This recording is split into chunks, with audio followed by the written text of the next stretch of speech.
Welcome to Lynn Cullen Live at pghcitypaper.com. Email your questions and comments to Lynn at pghcitypaper.com.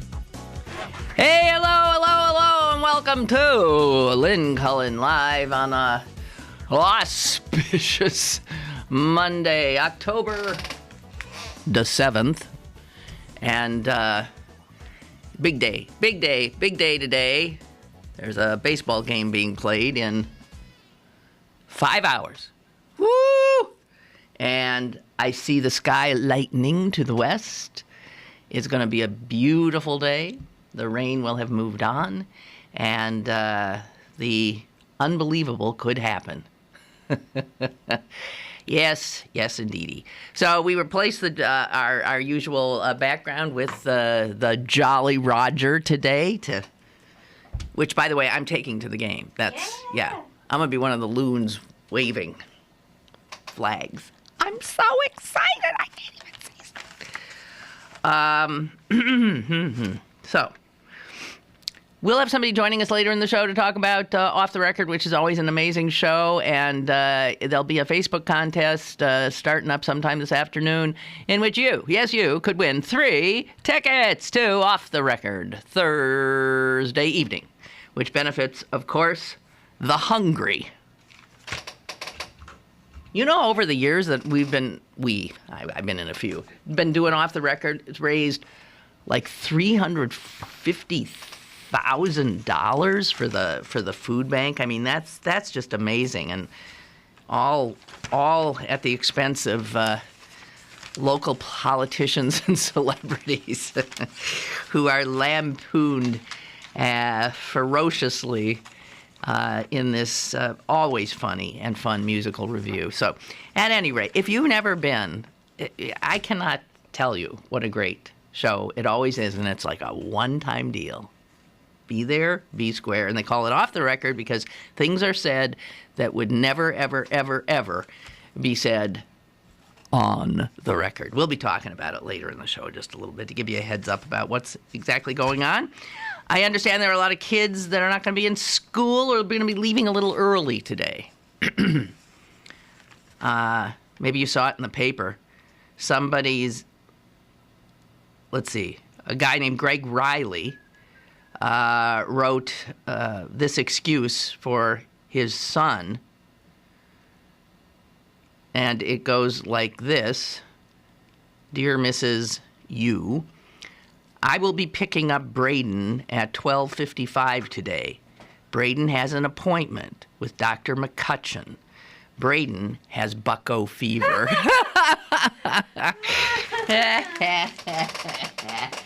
Yeah, well, little Braden, you ain't alone. I do too. Okay. So, I don't know. You're not interested in this weird thing that happened to me this weekend, are you? I have not told the story to anybody yet, and frankly, I'm not sure I can. Something so bizarre happened to me over the weekend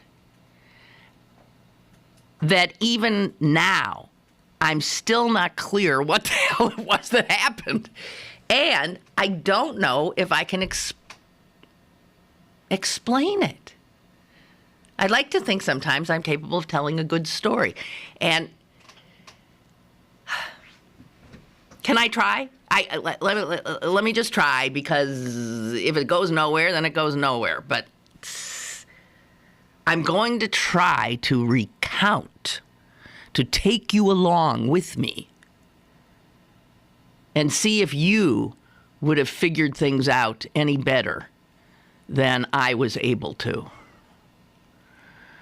I was out of town over the weekend. I was in Chicago for a happy family event.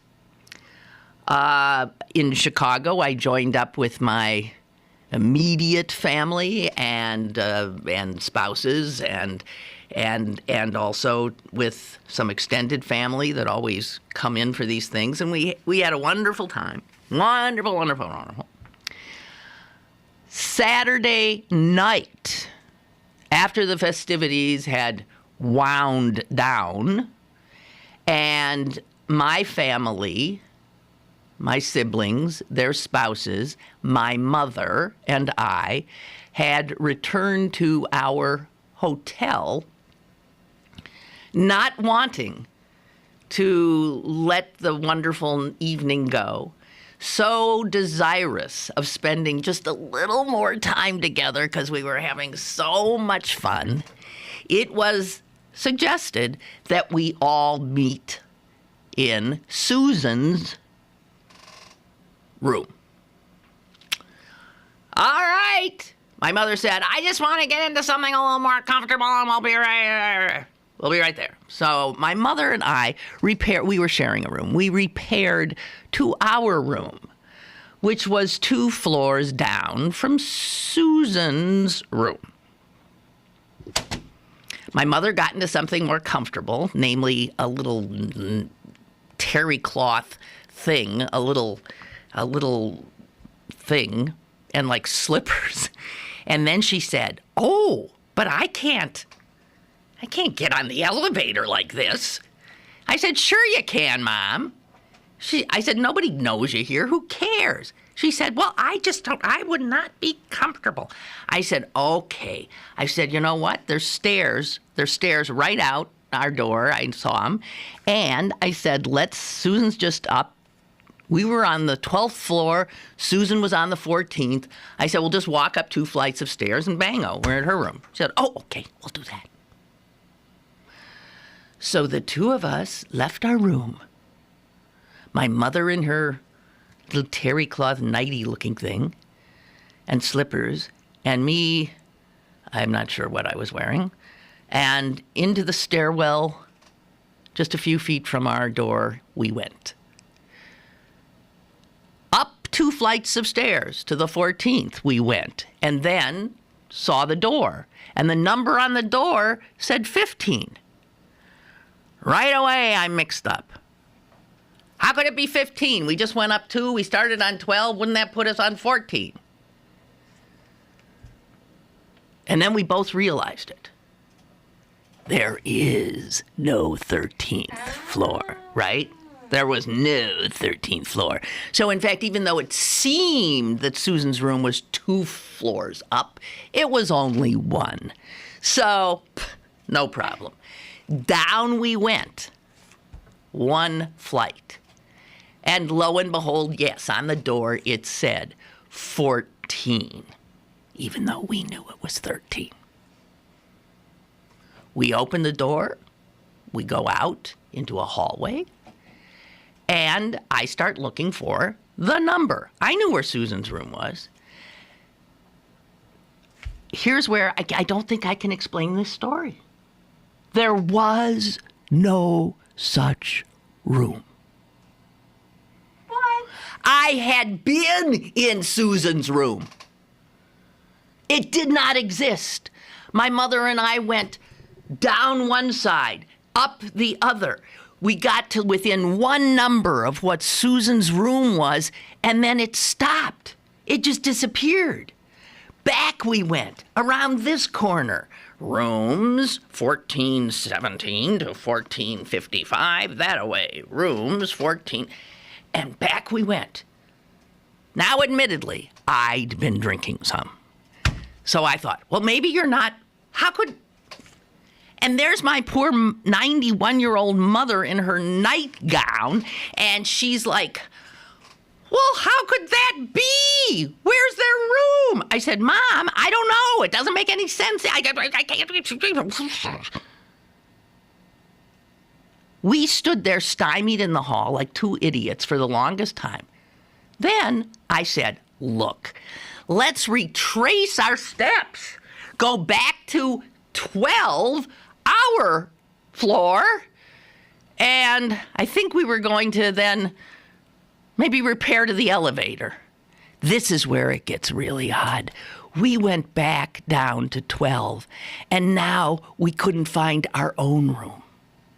Shut up. No, it was gone. It didn't even look like I could. both of us were like my mother started to panic. I could tell she was thinking, and this is familial stuff. My mother feels safer with Susan than she does with me. And there are many reasons for it, but Susan just exudes, can do, and I got it under control. And I exude, I guess, something else. And so we're on our floor. We can't figure out what's going on. We literally do not know what to do. We feel we have lost our minds. I said, Mom, let's go down to the lobby, I said, and we'll start over. We'll just go down. I said, you're getting in the elevator. We're going down the lobby, and bzzz. Meanwhile, I have to say this. Susan, my brother, his wife, Susan's husband, are starting to get panicked because they can't find us. We had said we'll be right there. We're not showing up. They call our room. There is no answer. They try to reach my cell. There is no answer. They cannot find us. They call down to the front desk. I mean, there's like an APB out for a 91-year-old woman and her drunken daughter wandering around in some other universe. I must say that we started to get really, really, if the Mad Hatter had come running by, I would not have been surprised. We kept looking at each other and saying, I feel like I'm in the Twilight Zone. We take an elevator down to L. We get out. It is not the lobby of our hotel. What? It is not the lobby of our hotel. It is not. It's a totally different thing. There is a little front desk, and I attacked the man behind it. I said, where are we? I said, we are at the name of our hotel was Aloft. We are at the Aloft. What's this? This was a Hyatt or a Marriott or I don't know what it was. I said, excuse me, sir. This is my mother. We left our room at the Aloft. I tried to tell him, and my mother at this point is saying, stop screaming at the man. He didn't do anything. Stop screaming at him.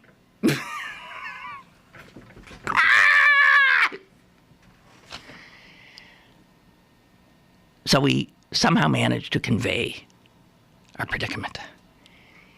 He seemed to know what black hole we had fallen down.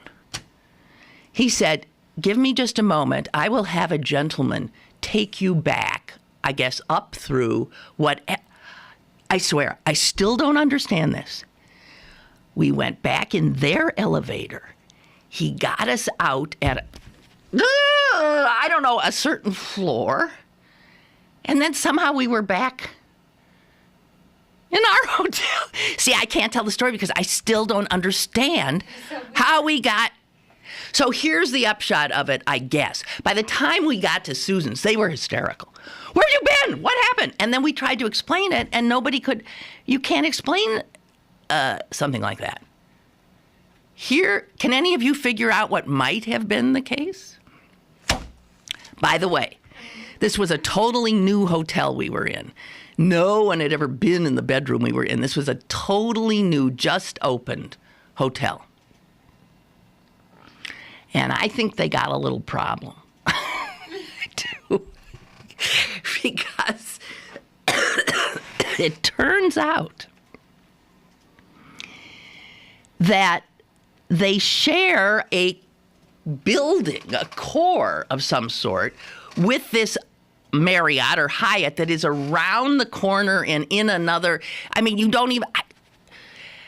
And that staircase outside our room, for some reason, was part of the other building.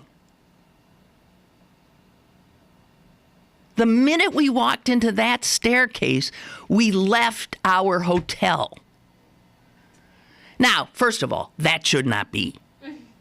That's just classic, oh, no one takes the stairs anymore. So what difference does it make if you take these stairs and end up in another address? Anyway, I do not begin. I still don't quite understand any of it. But let's just say that since we came out of it alive, and my mother and I later that night, we were lying in bed and could not stop talking about it. She said, I just don't understand. I said, I don't either. Even having been through it. And then in the morning, with Susan and all of us a little more clear-headed, I said, I almost want to go, would you go into that? I said, let's go into that stairwell with me and see what happens. Maybe we'll end up in Gary, Indiana. I don't know. How odd!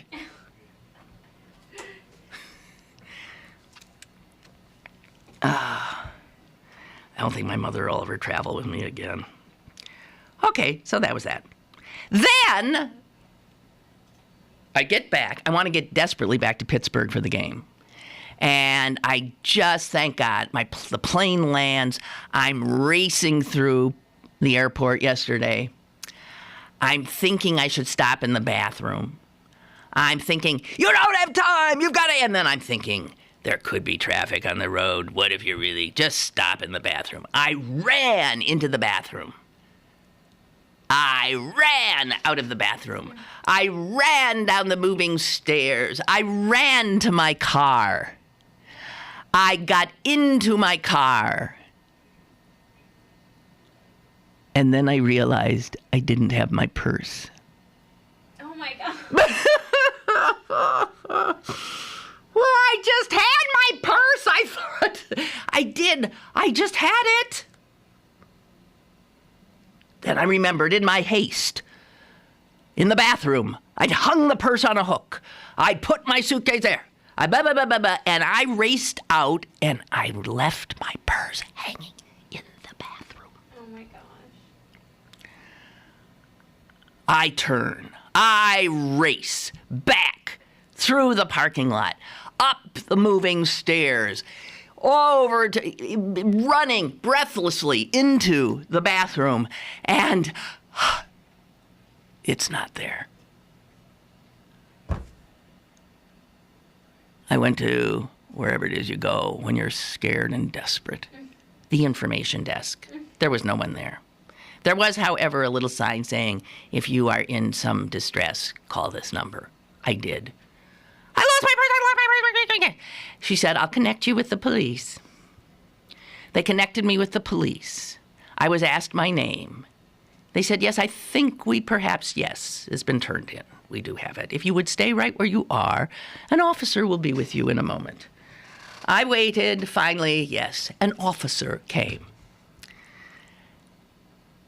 And he asked me some questions. What's your name? What's your address? What's your date of birth? And then he checked on my driver's license, which was still in the purse along with my wallet. He said, I'm sorry, I didn't get the name of the people who turned it in. They left right away. He said they did give it to me, and he said, but then they had a plane to catch and they raced off. I said, oh, it's okay, it's all right. Run back to my car. Get in my car. Try to start driving away. A buzzer goes off on my dashboard. Flat tire. Yes, it was. It was flat as a pancake. Flat as a pancake. By this time, I'm just laughing. I'm going with the flow. I have a flat tire. I somehow limped out, paid. Oh, that's it. I tried to pay. The nice people that had turned my purse in had cleaned me out of all the cash. The cop hadn't noticed it, and I hadn't noticed it. I just wanted, I looked immediately, see if my credit cards were there, I think they're all there. I had some cash. You know how when you travel sometimes you have cash. They had very sweetly lifted a few $100 or so and then turned the purse back in like the good Samaritans they were, which is why the cop said, I'm sorry I didn't get their name. They had a plane to catch. Yes, they had a plane to catch. Oh my God. Anyway, never mind. Just never mind. I am telling you, I had quite a 24 hours.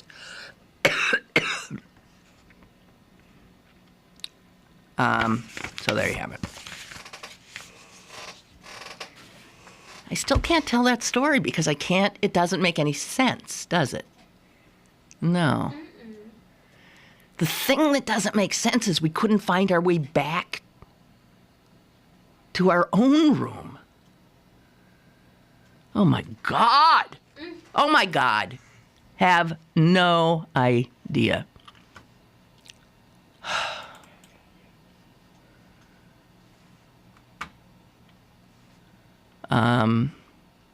And yeah, really, they should, that should not be. Okay, that's it, I think, for me. Pour moi. And let's take a break. When we come back, I'll actually, talk about something that's, it's no more sensible. I mean, if we talk about the shutdown and stuff like that. That's as unbelievable and Twilight Zone-ish as my experience, but at least that's one that you have some comprehension of. Okay, I'm sorry. I'm sorry. It freaked me out just going back over all that because I can't. Oh man. Okay. I'm taking a break, I think. Mm-hmm. Go BUCS! Email your questions and comments to Lynn at pghcitypaper.com or call Lynn at 412-316-3381. Lynn Cullen Live will return in a moment. Go to the all-new BurgBargains.com for great deals on gift cards from your favorite local restaurants, bars, museums, attractions, and shows. This month, big discounts on your favorite Halloween attractions. Supplies are limited. The all-new BurgBargains.com, Pittsburgh's best bargains, BurgBargains.com. Are we back? Yeah. No. Yes. I have an opportunity now to tell you about Real Q. That's REELQ. What a clever name. That is what used to be the Gay and Lesbian Film Festival, right? And it's coming to town real soon. The festival is returning to the Harris Theater here downtown, October 11th to the 19th, and wow, as usual, I mean, just some great movies. All the good movies now are the ones that are not the major studio ones. They're all independents, and these are par for the course. One's a documentary produced by and starring Academy Award nominated actor James Franco, looking at one of the most controversial films ever made. And also, there's other documentaries. The documentaries are fascinating. One looking at author Alice Walker. Another examining the challenges of actually doing what we've talked about on this show sometimes, the actual act of changing one's gender. And then there's another one about the great drag queen Divine. So there are movies that are fun, there are action movies, there are serious documentaries, and it's an opportunity to see good movies as opposed to the crap that floods the usual venues, okay? And we are, I got news for you right here in Pittsburgh, PA, home to one of the world's oldest gay and lesbian film festivals. We in Pittsburgh. And now, as I said, that's called Real Q. And now, as I said, it's less than a week away.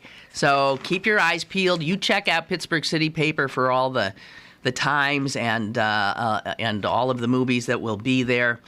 And you can also log on at realq.org, www.realq.org for all the information.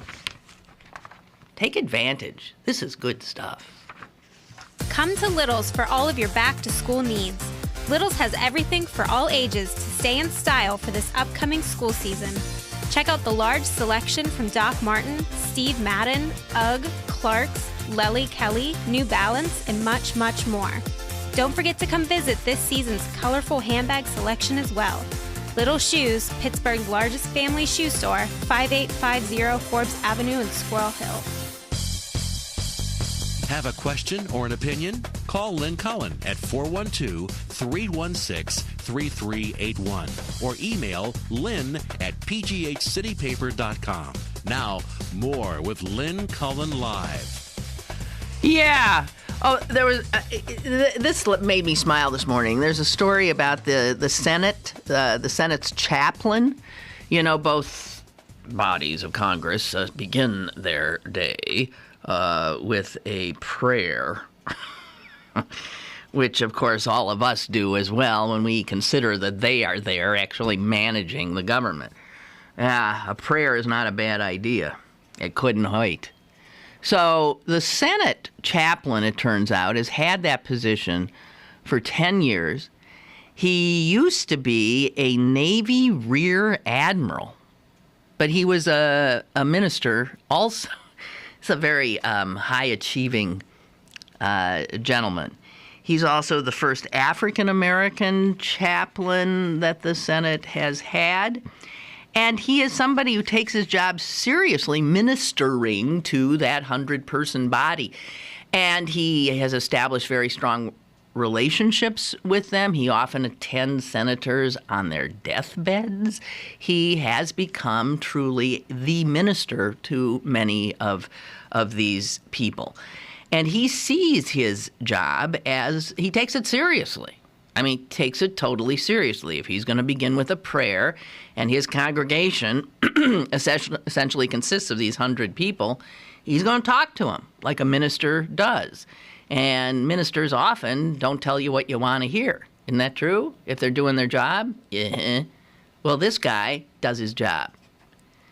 His name, by the way, is the Reverend Barry Black. Here's how he started just the other day. Dear Lord, we acknowledge our transgressions, our shortcomings, our smugness, our selfishness, and our pride. Deliver us from the hypocrisy of attempting to sound reasonable while being unreasonable. Now, I got a feeling that if any of those senators are actually with their heads bowed, are listening to his words, how do they not hear that rebuke? It's a rebuke. And it does say here that he, again, recently, during the shutdown, he's saying this about the senators. He's praying that God removes from them that stubborn pride which imagines itself to be above and beyond criticism. Lord, forgive them their blunders that they have committed. And the reporter who's writing this says that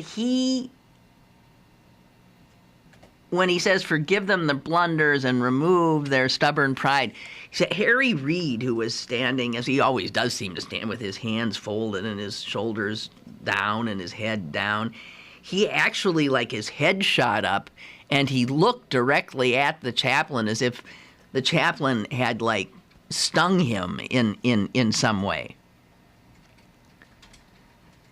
And then, in fact, when he took the floor later, the majority leader, Reid, said, following the suggestion and the prayer of Admiral Black, he said, we should. So it's not like you can ignore totally what this man is saying. But, God bless him. He keeps hitting them, and it doesn't seem to be having much effect.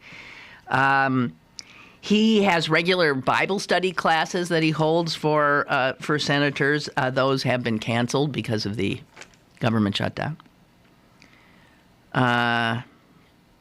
And I just love it. They say that he starts every day just essentially lambasting these guys and calling their attention to their pride, their arrogance, their posturing that they are being reasonable when in fact they know they are not.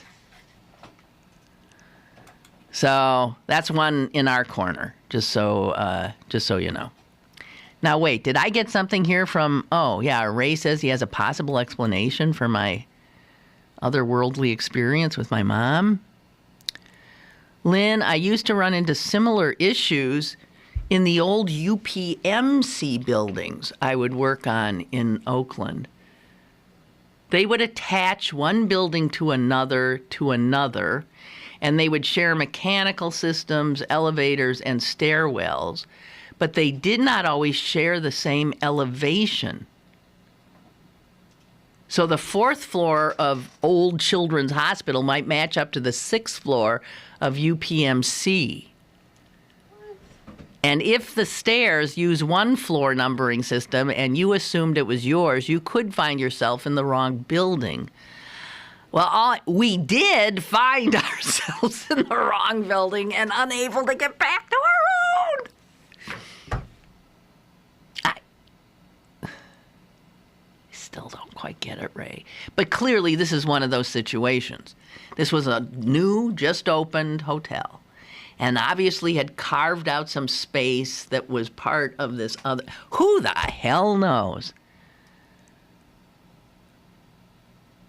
And Ray says when he was wandering the warrens of all those UPMC buildings, he would get lost all the time and have to exit to get my bearings. Yeah, you got to get out, turn around, and say, where the hell am I? But if you're a guest in a hotel, that is particularly daunting. Ray also says, go BUCS! And where's Tom? Tom will be back on Thursday. Where has Tom been? I don't know. He's gallivanting. He was in New York. I'm not sure if he was in New York all the time, but it's not health or anything else. He's just, he's going about his business. Okay? But he will be back. Okay. So, I think that's it. Right. And then I saw this, and this so upset me that I thought, why should I be the only one upset? I have the opportunity to pass on my consternation to thousands. And so let me do that so that you too will feel the dyspepsia that I feel. Now, if you already read Sunday's New York Times, then you maybe read this. This is about the fact that what we are enduring right now with the government shutdown is not something that sort of accidentally occurred. It is something that was planned with great care and great intent months and months and months ago, and wait till you hear the blast from the past name that is very central to the shutdown of our government right now. It's a former Attorney General of the United States. I think I'm placing him correctly in Ronald Reagan's administration. and his name is Ed Meese. I thought the old coot was dead, but he ain't. He's very much alive, and it turns out he called a meeting of some of the biggest, baddest, hardcorest right-wingers together to plot strategy shortly after Obama's re-election. So this is when it started. They got together and they said, all right, so the Supreme Court screwed us and didn't declare it unconstitutional. And we got to stop this. It turns out that their desire to stop the Affordable Care Act's institution was so strong that this gathering was held to plot strategy. The session was held in a location that still no one is talking about. It's unclear where. But the purpose was to draw up a blueprint to defund Obamacare. They came up with a blueprint at that meeting, and they signed it, individually signed it. Former Attorney General Ed Meese signed it. Leaders of more than 36 major conservative organizations signed it. And the blueprint called for a take no prisoners legislative strategy that they would simply shut down the federal government if that's what it took. That they would use the power of the purse that the House, in fact, does have. Here's one guy at the meeting. He runs Heritage Action.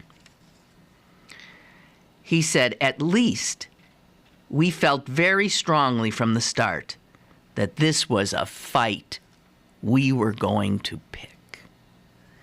Now that's interesting because I swear to God, I just saw a quote from John Boehner, and he was talking about a fight. He said something like, this is not a fight we picked, but this is a fight we're in. No, it turns out it is a fight they picked. And while to many, and including media who report it thusly, the shutdown sort of just came out of nowhere, came out of, all this bumbling, stumbling, and ineffectual governance that is the hallmark of Washington, D.C. these days. But it is quite clear, and the New York Times put a bunch of reporters on this and tracked it down.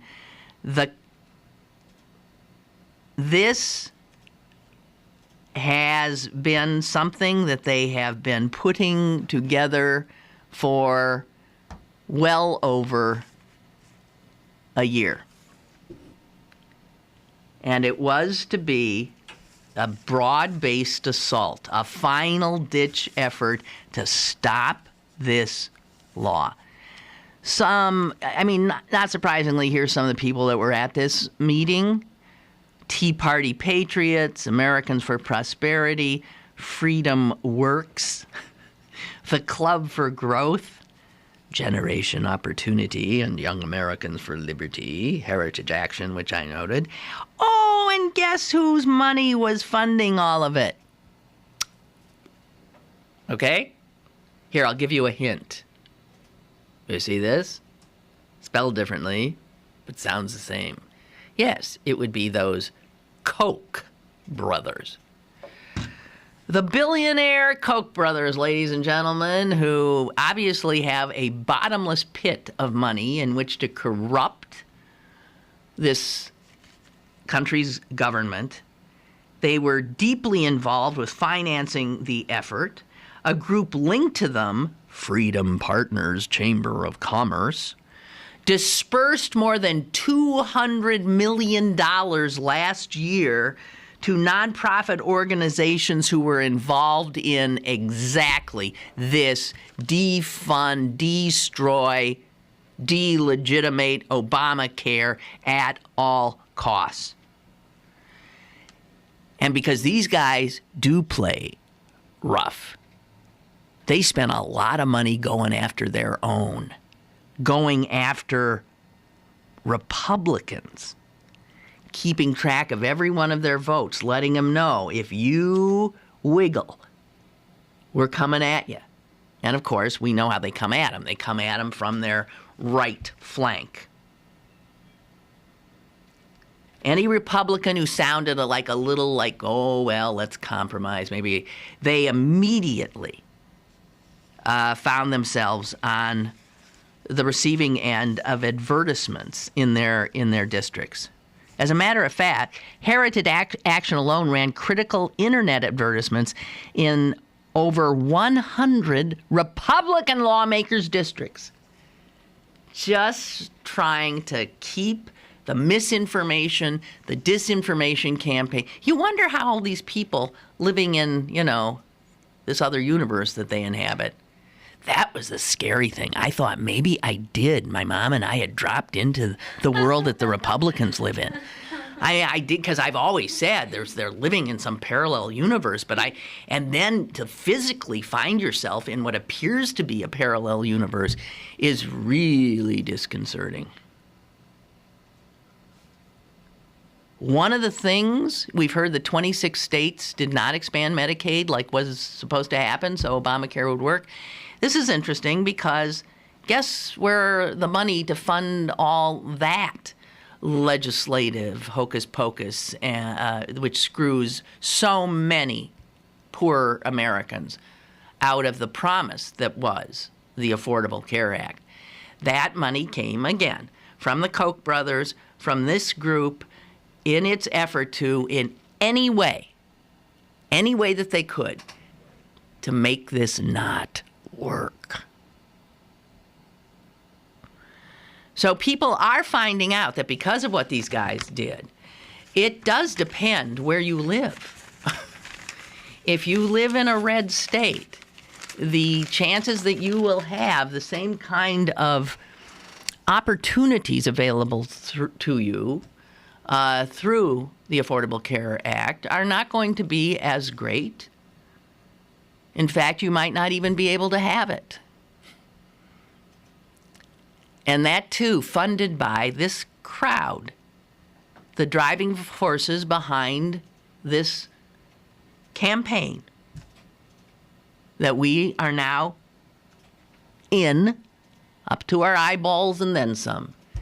But that it turns out it's Ed Meese. You're kidding me. I thought, didn't he do enough damage when he was... that's so long ago. Ed Meese. Jess, is that a name you even know? No. Jess never heard of him. I thought he was an old fart when he was in the cabinet for Reagan. He's not only still alive, he's still actively involved, of course, with the Kochs in an extra legislative way of corrupting our system of government. It's unbelievable. So the crisis that we're in, with Barack Obama refusing to negotiate, the crisis we're in, this thing was planned out, was choreographed, was funded up the wazoo. Caller, hi. Good morning, Lynn Cullen. Hi. What I was calling about, did you happen to see that Tom Coburn, I think that's how I'm pronouncing his name, I don't know. Coburn. Yes, he's doing a study, or what the hell you want to call it, that people are on disability. He says that 25% of them shouldn't be on there. And the other 20% are questionable. Now, that son of a bitch.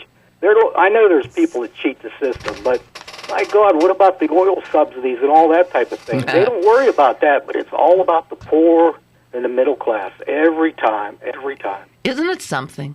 It's Isn't terrible. it something?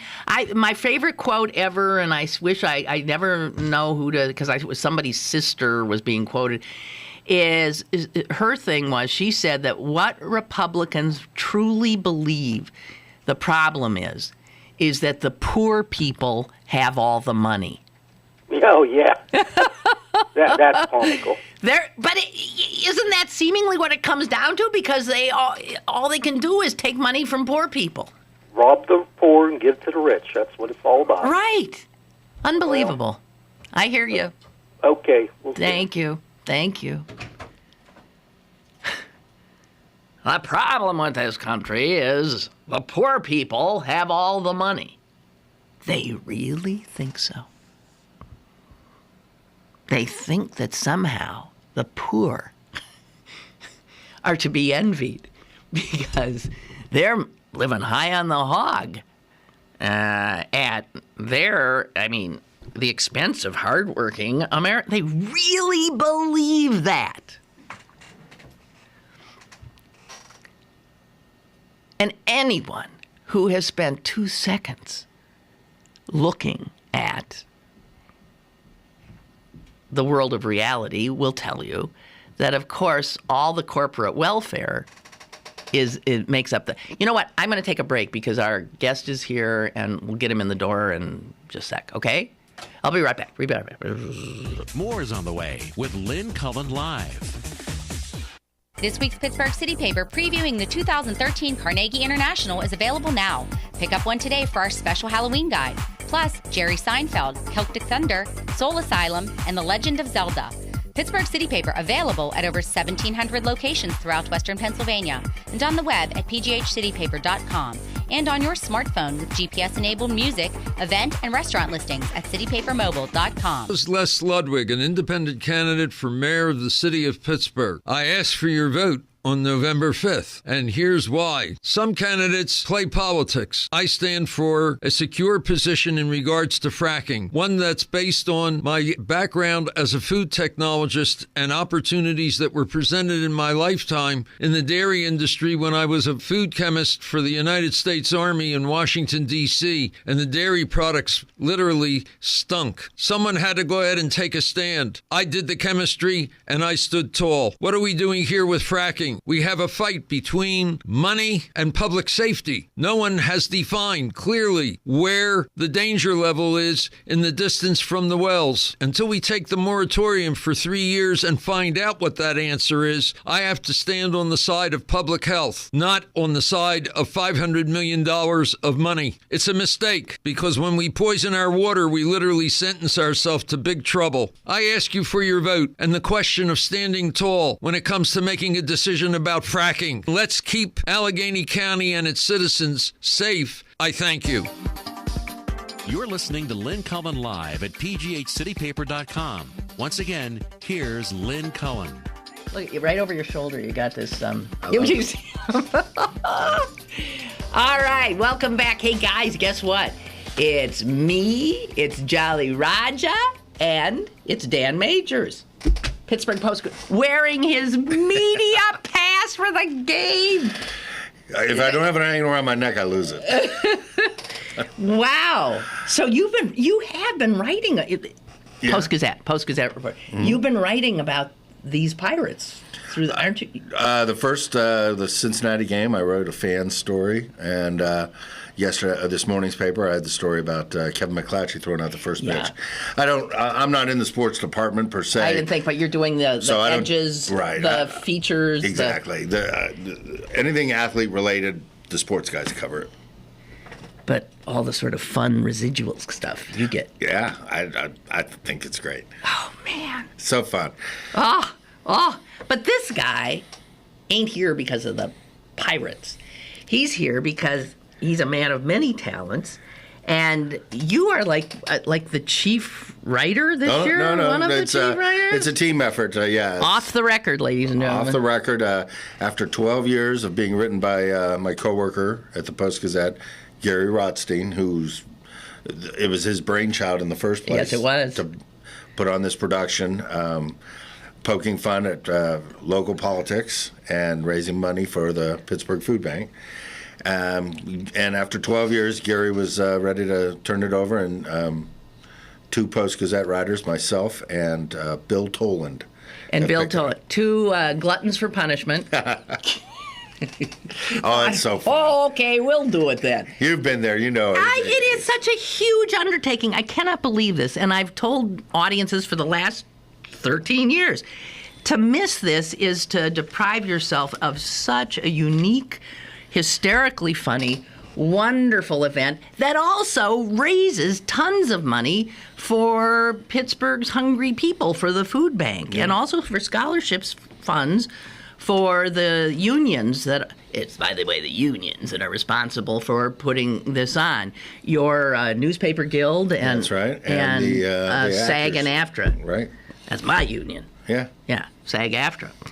And everybody it's volunteer. You know, it's all volunteer. Yeah, there are a couple of paid people, I think, who do the really heavy lifting. I think like the director, who is like this, hugely talented CMU professor, Greg Lehane. I think he we pay him a little for his time. Well, right? yeah, because these guys you get to that level, they're so busy, Right.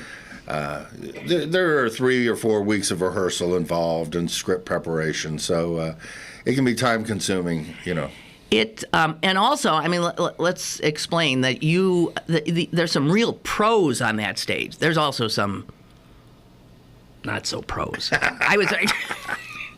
I was one of those. I was one once or twice. I mean, totally embarrassing. There was this dance number. I'll never forget it. And we had to come dancing out. And I was right behind Billy. Why am I blanking? Can't think of his name. He's a dancer that was in Chicago, the movie. Chicago, right? Yeah. And he said, just follow me. All you got to do. I said, oh, yeah, right. Like I can... The actors who are involved are so great. They're so giving of their time, and they're sharing a stage with newspaper reporters who don't know their left from their right. and they couldn't be more gracious. And that's the beauty of Off the Record. It's one night only. It's for a good cause. It's a comedy. So it's bulletproof. If you mess up on the stage, everybody just grins about it. That's true. And we laugh about it later at the cast party. It's not Shakespeare, Although, wait a minute. Yeah. You just said it's not Shakespeare. And there always is a hook. There's always something that you hang this craziness on. And I understand the bard is the... Yeah, we like to have a storyline, to help the audience get through 12 different scenes. Some thread that runs through, and this year there are Shakespeare references throughout. Okay. Is there any major focus? Like one year it was fracking, and another year it's Roethlisberger. This year. Oh yeah, we did the one year we did the Sidney Crosby's concussion and combined it with the filming of Batman downtown. So his concussion made him think it was Batman. Sometimes it's a little bit of a reach, but it's always funny. This year we couldn't ignore the local politics of the mayoral election. Oh yeah, and so you got somebody's playing Peduto. Yeah, and somebody's playing my good friend Luke Ravenstahl, and somebody's playing. We have actors playing all. Wait, you're playing, and you're even an actor in it, aren't you? I've gone from the ensemble, which is like you were just dancing behind, to I've gotten a few lines. So. Do you play Clint Hurdle? Yeah. And the fun thing about that, we couldn't ignore the Pirates and their season. So we have a scene about the Pirates, and I wrote it, and that was the most fun because I wrote myself a nice little part playing Clint Hurdle, so I get to talk like a pirate, on stage. And what kid doesn't grow up wanting to talk like a pirate? You get to do it. Oh, I wow. do. So that'll be. I hope it'll be funny. I think it is. So it is amazing the amount of work that goes in. And I did tell my audience earlier that one of our listeners sent me last week 3 tickets that they had and now for some reason can't go. And we're going to go to my Facebook page and answer a quiz that Jess is going to do this afternoon. And you could win the 3 tickets to Off the Record. If you want to buy some tickets, again, understand this this benefits the Pittsburgh Community Food Bank. And you can go to www.trustarts.org. You can, where else can you go? You can, I have a number here, it's an easy one, 412-456-6666666666. So all I remember is 456 and then 6666666. That's also the way. And here's another part of the show that is always so unbelievable. Oh. Do you know who I'm going to say? Yeah. Of course. It's unbelievable. Ken Rice. Each year, the show opens with local newscaster. Ken Rice comes up and welcomes everybody. He's our MC. And who knew? Who knew? He brings the house down. This man is so funny. He is hysterical. And it's I almost sometimes feel sorry for the production. It's like, he's so good that you don't want to start that high because who the heck knows? Ken has been known to sing, dance, and certainly just crack the audience up. So he'll be doing that. I guess Peduto's doing what's generally called a pre-buttal. Yeah, in the early years of Off the Record, they would invite a local politician to speak, address the audience after the show. Right. And they found that after the show, people are just ready to call it a night. So they moved up the rebuttal to become a pre-buttal. So Mr. Peduto will be on stage at the outset. Okay. And again, this is Thursday night. Mm-hmm. There's no danger of a game going on then. No. Oh, no, because if there's a fifth game, it's God forbid. Yeah. If there's a fifth game, it'd be Wednesday in St. Louis. Yeah. So we don't want that to happen. No, we don't. No. And I don't think it's going to. I don't either. Look at that sky. Look at that ballpark. It's going to be great. You're having the same problem I am today, keeping your mind focused. True. Aren't you? Yes. Yeah, it's just so hard. Oh, yeah. It's just so hard. Okay, so again, I cannot tell you. First of all, it's fun because if you get there early, there's lots of hors d'oeuvres and stuff, and everyone mingling in the Byam Theater lobby. It's all the people that you see on the news. Yeah. It's either the people giving you the news or it's the people who they're talking about. I think we've found a real comfortable mix of highbrow humor and just vaudeville tomfoolery. It really is funny. You know what? Hey, Jess, I forgot about do we have some of the music? Clips. I think they might be from last year, I guess. Oh, they're last year's music? We've got something. We have 3 clips. Dan doesn't have a clue what we got. Huh? Should I just go for it? Let's plug something in here and see what we end up with. And Dan, if you recognize anything, let us know. Okay. So. I got the blues, baby. Is that last year? Yeah. I got the Yeah, last year we poked fun at UPMC and Highmark. Oh, the blues! So these were the. Oh, how wonderful! They sang the blues. Okay, what else we got here? Yeah, I love these things. Oh, excuse me. Oh, that's all right. I'm in the 99th percentile. I'm used to being pushed around, but not for long though. Can I help you? Don't need no help. Mona Mashevsky. And I'm here to occupy in. That's actress Chris Latta. Chris Latta, and she's back this year. We got real lucky. You know who else you got? I was stunned to see. To me, one of the greatest actors in town, and I mean, is Bingo O'Malley. Yeah, do you have Bingo? Yeah, he's. I don't think I'm giving anything away. He's playing the ghost of David Lawrence. Oh, is he? Yeah. Okay. Well, you can't have Shakespeare without a few ghosts. Okay. One more. Let's hear one more, just for fun. Hey, Pop. Junior, how you doing? I'm fine. How you doing? Came down to the prison to pick you up the other day, but they said you'd already gone. Yeah, I know, Pop. I'm sorry. I had to get out of there. They kept putting politicians in the cell with me. Now, it's one thing being locked up with killers and rapists, but these Harrisburg people are beyond evil. That's Salahuddin. Oh, yes. Playing the father last year, and his son Wally. It was just, like from that's the August Wilson kind of, right, from Fences or something. Right. Oh God, what did I want to add? I can't think. So, if you guys don't go, and because it's just one, it kills me that it's just one showing. All that work into one showing that is so much fun. I sometimes laugh so hard during that I'm in danger of expiring. I've had friends who said, well, I don't follow, local politics that closely. I couldn't name you all the city council members. It's spelled out pretty plainly on the stage, and, it's just nice to see everybody get a little bit of their comeuppance every once in a while. Oh, I just love it. And actually, what I thought of, you mentioned, this last clip with the politicians in jail, the Ori sisters.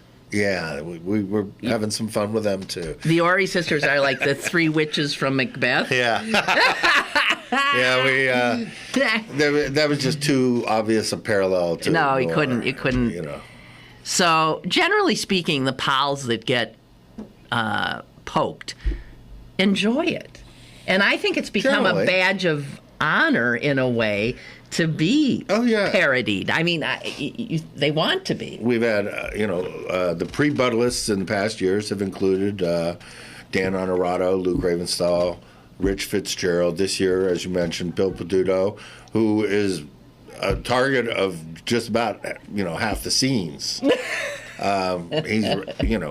running for mayor. But no one's safe, but it's good-natured. Always good-natured. So, wonderful time. That's this Thursday.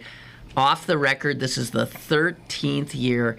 And, God, I was stunned by the amount of money that's been raised. It really is. What is it, over $300,000? Yeah, that's dollars. As big a reason as any is why we didn't want to, with Gary stepping aside, we still didn't want to end it because it does contribute so much. 332,000 at last count. Yeah. Amazing. And it is a gift to anyone in the audience. The sun has broken over PNC Park. That's a good sign. The game starts in about 4 hours. You got work to do. Yep. I got a Jolly Roger to get over there to the game. You guys go to the Off the Record, and again, you can get tickets at 412-456-6666. $25 to $75 the tickets are, or go to trustarts.org. I want to see you there. You come up and say hi to me. Go. I'll see you Thursday, okay? Dan, thank you so much. Thanks. You busy man. Oh, thank you very much. It was a pleasure. Go Bucks! Go Bucks! Go Bucks! Woo! Can I cheer in the press box?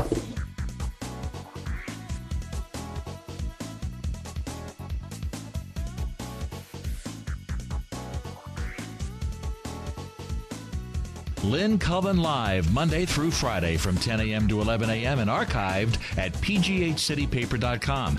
The opinions expressed on Lynn Cullen Live are those of the host and do not necessarily reflect the viewpoints of Pittsburgh City Paper, Steel City Media, and its advertisers.